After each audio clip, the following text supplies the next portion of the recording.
For more on the story, we can go across to France 24. Seema Gupta standing by. Seema, it's a solemn day in Italy, isn't it, today?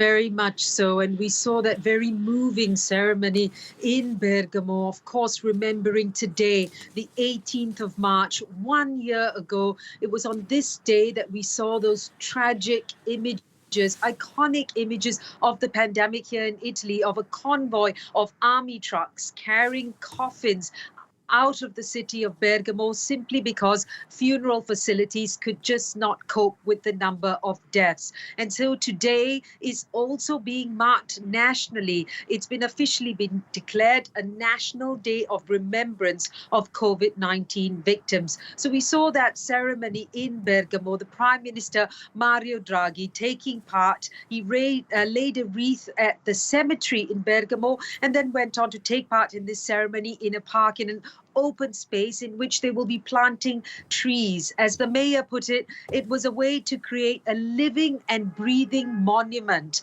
to those that have lost their lives to COVID-19 with these living and breathing trees. Now, the mayor talked about the fact that 670 people died in the city of Bergamo due to COVID-19 and 6,000 in the province of Bergamo around it. But he said that this is just an estimate because, of course, many people died in their homes. There were those that died in nursing homes, and these people were not tested for COVID-19 because 1 year ago, those tests were really hard to come by.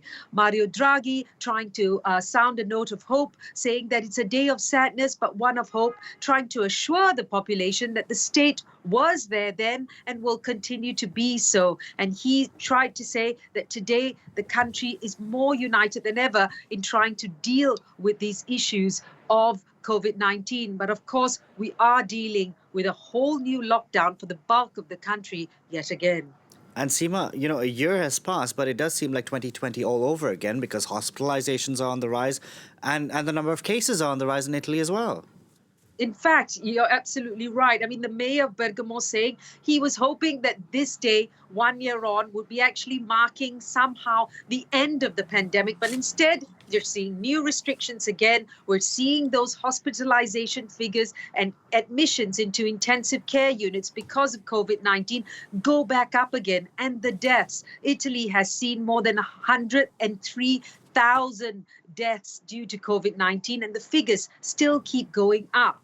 Now, Mr. Draghi stressed today yet again that his aim is to go full steam ahead with the vaccination program, but we've seen so many stops and starts. He referred particularly to the suspension of the AstraZeneca vaccine, saying that they will be looking to the decision of the European Medicines Agency and that decided to suspend it because of temporary and precautionary issues. But he said whatever the decision they come with later today on Thursday, Italy will continue with its vaccination program as much as they can. They will get the supply of vaccines from elsewhere, and they have already taken to task those that don't fulfill their promises in terms of getting the delivery to Italy. So he wants to assure Italians that they're pushing ahead with that. I think all eyes will be on that decision by the European Medicines Agency later today to see if they can go ahead with those vaccinations of that AstraZeneca vaccine. The rest of the vaccinations, though, are continuing